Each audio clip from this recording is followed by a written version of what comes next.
যখন আমার ছেলের বাসায় গিয়েছি আমি দেখেছি দুইজনই চাকরি করে ঘরে ফিরত। ঘরে ফিরে আমার বৌমাকে আমি দেখেছি সে রান্না করছে, রান্না করার পর টেবিল টেবিল সাজালো, খাওয়া দাওয়া হলো।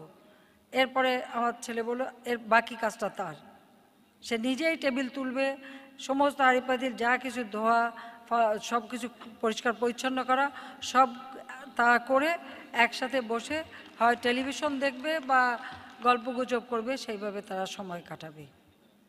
এতে লজ্জার কিছু নেই, কাজে যদি সহযোগিতা করে তাতে লজ্জার কিছু না। আমাদের অনেকে বলে আমরা পারি না, তো পারি না বলবে কেন?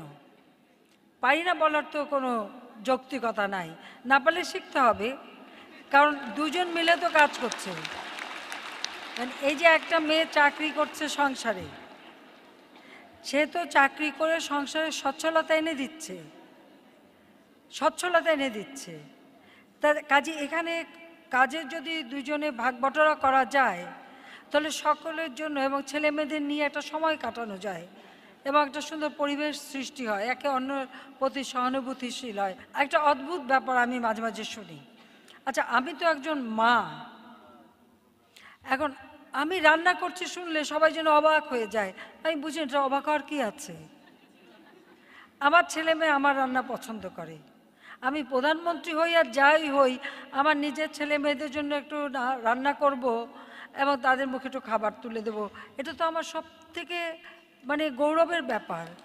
শত কাজের মাঝেও আমি হয়তো একটু সময় করে নেই। এখন তো ছেলে মেয়ে শুধু না, এখন আমার নাতি নাতনিরাও তাদেরও আবদার আছে। আমার 2.5 বছরের নাতি হঠাৎ এসে আমাকে বলছে আমি ভাত খাবো না, পোলাও খাবো, তোমার রান্না খাবো। আমি সেদিন আবার আমার অনেক কাজ, অনেকগুলি ফাইল নিয়ে বসে আছি, যা হোক তার জন্য আমাকে করতে হলো। আবার যেটা আমার মেয়ের ছেলে যেটা 8 বছরের, সে তো দাদার পুকুর থেকে মাছ ধরে নিয়ে এসে বলে, মাছটা দেখা এবার এই দেখো আমি বড় মাছ ধরে এসেছি, তুমি রান্না করবা, মজা করে রান্না করবা।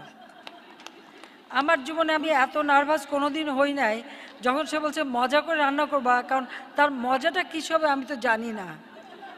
আমার মেয়ে হাসছে, বলছে তোমাকে তো কোনোদিন এত নার্ভাস হতে দেখিনি।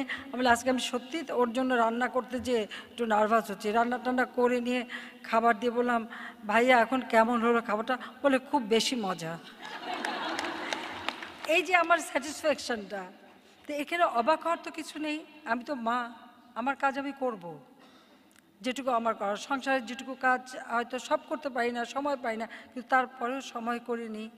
যে রাধে সে চুলো বাঁধে, এটা বাংলাদেশে কথাই আছে, কাজে আমাদেরকে সেইভাবেই করতে হবে। কিন্তু এখানে আবার আমি বলবো যে আমাদের সমাজটা পুরুষ শাসিত সমাজ, কিন্তু ওনারা তাড়াতাড়ি টায়ার্ড হয়ে পড়েন। তো ভবিষ্যতে আশা করি আর টায়ার্ড হবেন না, সবাই সবাইকে সাহায্য করবেন যাতে কেউ টায়ার্ড না হয়, সবাই যেন ভালোভাবে কাজ করতে পারে।